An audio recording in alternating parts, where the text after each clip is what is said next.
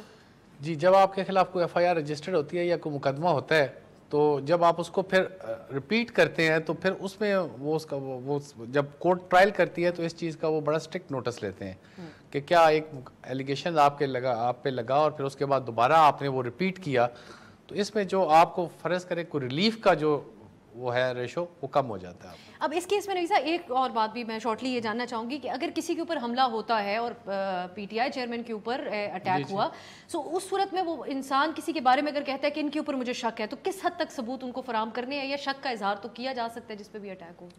دیکھیں, اگر وہ یہ جہاں پہ اگر قانون کی بات کریں تو وہ کسی پہ اگر شک کا اظہار کرتے ہیں تو پھر اس کو انویسٹیگیٹ کرنا انویسٹیگیشن ایجنسیز کا کام ہے. انویسٹیگیشن ایجنسیز اس پہ کریں گی. اگر میں کہتا ہوں میرے پہ کوئی حملہ ہوتا ہے تو میں کہتا ہوں اس میں یہ ملوث ہیں, تو پھر it's the duty of the investigation officers کہ وہ انویسٹیگیٹ کریں کہ کیا وہ ملوث ہیں یا نہیں ہے, اور اگر نہیں ملوث ہیں تو وہ ان کو انوسینٹ ڈکلیئر کر سکتے ہیں. بالکل صحیح ہے. ایک بریک کی طرف جاتے ہیں. ریویو آف ججمنٹ ایکٹ کے اوپر آج چیف جسٹس صاحب کے ریمارکس آئے, اس پہ بھی نوید صاحب سے بات ہوگی, اور خواجہ آصف صاحب نے جو تمام ملبہ بیوروکریسی اور عدلیہ کے اوپر ڈال دیا, اپنے آپ کو اپنے فیلو سیاستدانوں کو ایک طرف رکھا, اس کے اوپر بات کرتے ہیں ایک بریک کے بعد. بریک کے بعد خوش آمدید. مختلف موضوعات کے اوپر ہم بات کر رہے ہیں, جس میں ایک مین ہمارا جو سبجیکٹ ہے وہ الیکشن کے حوالے سے ہے. میں بلال کیانی صاحب ایک چیز آپ سے جاننے میں بہت دلچسپی رکھتی ہوں. آج جو عائشہ غوث صاحبہ کہہ رہی ہیں, ہمیں کچھ سمجھ نہیں آ رہا کہ آپ لوگوں کی آئی ایم ایف کے حوالے سے ایکچولی اپروچ کیا ہے. ایک طرف آپ لوگوں نے کہا تمام چیزوں میں مد نظر رکھ کے بجٹ پیش کیا آئی ایم ایف کو, دوسری طرف وہ کہہ رہی ہیں کہ اخراجات اور ٹیکس کے ایشوز کے اوپر ان کو سخت تشویش ہے. ایک اور چیز جو ہم نے پہلے سنا تھا, اور اوبویسلی معاشی ماہرین یہ بات کر رہے تھے کہ بیانات کا بہت اثر ہوتا ہے آئی ایم ایف کے اوپر, وہ مختلف حوالوں سے دیکھ رہے ہوتے ہیں. کل میں ایک بیان سن رہی تھی کہ آپ کے میاں جاوید لطیف صاحب کا, کیبنٹ ممبر ہے, وفاقی وزیر ہے, وہ دنیا نیوز کے اوپر کامران شاہ صاحب سے بات کرتے ہوئے کہہ رہے تھے کہ آئی ایم ایف کیا آج سیاست نہیں کر رہا, کیا آئی ایم ایف کسی کی سہولت کاری نہیں کر رہا اس وقت. تو آپ نہیں سمجھتے کہ یہ فردر ڈیمیج کریں گے جو ٹرسٹ ہے اس وقت, اور جس کے اوپر کہا جاتا ہے کہ ڈار صاحب کے ساتھ خاص طور پہ ایک اعتماد کا فقدان ہے؟ جی دیکھیے, پہلے تو میں سینٹر صاحب نے ایک دو باتیں کی تھی, اور یقیناً جی ایک احترام کا رشتہ ہے جی, انہوں نے مجھے برخوردار کا, اور یقیناً یہ حقیقت ہے. مگر میں ذرا چونکہ انہوں نے کچھ اکنامک انڈیکیٹرز کا موازنہ کیا, یا انہوں نے کچھ پرفارمنس کے اوپر بات کی, تو اور یہ بھی کہا کہ ملک کے خیر خواہ کون ہیں, تو میں ذرا اس کی نشاندہی کرنا چاہوں گا کہ کیا ملک کے خیر خواہ وہ لوگ ہیں جو 2018 سے 2022 کے درمیان جنہوں نے 2 کروڑ سے زائد لوگوں کو غربت کی لکیر کے نیچے دھکیلا, جن نے 60 لاکھ لوگوں کو بے روزگار کیا, جن نے ملک کا قرضہ دگنا کر دیا, ریکارڈ خسارے کیے, دکھانے کے لیے 1 میگا واٹ بجلی نہیں تھی, جن نے 4 سالوں میں 4 وزیر خزانہ بدلے, 2 وہ وزیر خزانہ لائے جن کو پہلے جن کے اوپر ڈیٹ کمیشن بنا چکے تھے, جن لوگوں نے سفارتی تعلقات ہمارے خراب کیے, جن نے ادارے کھوکھلے کیے, جن نے صحافیوں کے اوپر تشدد کیا, جن کو رپورٹرز وداؤٹ بارڈرز نے میڈیا پریڈیٹر ان کے مسلط شدہ وزیر اعظم کو کہا, اور اس کے بعد جاتے جو اپنا ہی کیا ہوا substandard I M F program تھا اس کو اپنے ہاتھوں سے اس کو رینیگ کر کے اس کی خلاف ورزی کر کے چلے گئے, یہ جانتے ہوئے کہ ملک کو ڈیفالٹ کی طرف دھکیل رہے ہیں. اور جب نئی حکومت آئی, ان کے ہی ٹوٹے پھوٹے آئی ایم ایف پروگرام کو آگے لے کے چلنا پڑا کیونکہ مجبوری تھی, ان نے پھر سے اس کو سبوتاج کرنے کی کوشش کی. آپ کے ہی شو میں یہاں پہ تیمور جھگڑا صاحب تھے, وہ اس بات کو نہیں ڈینائی کر سکے تھے کہ ان کی اور شوکت ترین صاحب کو وہ جو آڈیو لیک تھے کہ اس کے کانٹینٹ سے. تو دیکھیے یہ خیر خواہ کون ہے اور کون نہیں ہے یہ عوام کے سامنے آ گیا. لیکن صرف آپ لوگ نہیں سبوتاج کریں. میاں جاوید لطیف صاحب جب ٹاک شوز کے اندر کہتے ہیں, اس سے پہلے ڈار صاحب نے کہا تھا I don't care about I am F. میں آپ کو حکومت کا جی دیکھیے, بیکاز میں اپنی پوزیشن میں آپ کو یہ کہہ سکتا ہوں کہ حکومت بالکل کمیٹڈ ہے I am F programme complete کرنے کے لیے. ہاں یہ ہم ضرور سمجھتے ہیں کہ ہم جو شرائط تھی وہ پوری کر چکے ہیں. اس کے اوپر وزیر اعظم صاحب نے چند دن قبل بجٹ ڈے پہ خاص طور پہ کیبنٹ کو جب انہوں نے ایڈریس کیا تو وہ نشر ہوا تھا سب کے سامنے, پرائم منسٹر نے بہت ہی کیٹیگوریکلی اور ان لاٹ آف ڈیٹیل انہوں نے بتایا کہ ان کی کتنی طویل وربل کانورسیشن ہوئی تھی MD I am F کے ساتھ, اور اس میں 1-2 چیزیں وربلی یہ بات طے کی گئی تھی کہ جو چند مزید وہ اقدامات چاہ رہے تھے اگر وہ ہو جائیں گے تو دے ول اسٹاف لیول اگریمنٹ ول گو تھرو. وہ سارے اقدامات ہم پورے کر چکے ہیں, اور اس کے باوجود نہیں ہو رہی. تو یہ ہماری ضرور ایک جسے کہیں کہ ہم سمجھتے ہیں کہ یہ بات مناسب نہیں ہے. Having said that, we are committed to completing the program. حکومت اور آئی ایم ایف روزانہ کی بنیاد پہ انگیجڈ بھی ہیں. ہم نے کافی سخت اقدامات یا سخت فیصلے ہم نے کیے پچھلے سال بھی جب ان کا پروگرام ریوائیو کیا, جب انہوں نے سبوتاج بھی کرنے کی کوشش کی پی ٹی آئی نے, اور ہم نے پھر اس سال پھر سے گیس ٹیرفس, پاور ٹیرفس, اور ہم نے بجٹ سے ریلیٹڈ کچھ سپلیمنٹری فائنانس بل لائے تھے جس میں ہم نے کچھ ٹیکسز لائے تھے. تو ہم نے جو بھی مشکل فیصلے تھے, ایکسٹرنل فائنینسنگ میں 2 دوست ممالک سے رقوم کی کمٹمنٹ بھی آ گئی, ہم نے کرنٹ اکاؤنٹ ڈیفیسٹ کے اوپر بہتر جو اتنا آئی ایم ایف ایکسپیکٹ کر یا ان لیکن سیاست کر رہے آئی ایم ایف. نہیں دیکھیے, میں اس پہ اس لیے نہیں کرنا چاہتا زیادہ کامنٹ, کیونکہ یہ ڈسکشنز جاری ہیں. مگر یس, میں یہ ضرور کیٹیگوریکلی کہنا چاہوں گا کہ ٹیکنیکل سطح پہ کوئی جواز راہ نہیں ہے کہ اسٹاف لیول اگریمنٹ نہ ہو. میرے خیال سے یہ بھی انفیئر ہے. یقیناً ہمیں جلد از جلد اسٹاف لیول اگریمنٹ ان کو ہمارے ساتھ اگری کر لینی چاہیے تاکہ پروگرام آگے چلے جائے. اخراجات کے حوالے سے تو ویسے اکانومسٹ بھی کہہ رہے ہیں کہ اس چیز کے اوپر ہمیں توجہ دینے کی ضرورت ہے, لیکن اب بہرحال سینیٹر صاحب آپ یہ کہیے گا سر, جو خواجہ آصف صاحب نے آج باتیں کہی ہیں, جو وہ دوسری بات کر رہے ہیں عدلیہ والی, وہ میں نوید صاحب کی طرف لے کے جاؤں گی, لیکن وہ کہتے ہیں آپ لوگوں کے حوالے سے انہوں نے بڑی بات کی ہے. انہوں نے کہا کہ جس سانپ کو دودھ پلایا پالا وہ 9 مئی کو اس نے ڈسا. سو کیا کہیں گے جو آپ لوگوں کی انہوں نے آپ لوگوں کے حوالے سے ڈیفینیشن؟ میں یہ کہہ سکتا ہوں سام کی خصلت بہتر جانتا ہوگا, لیکن anyway before seeing that thing,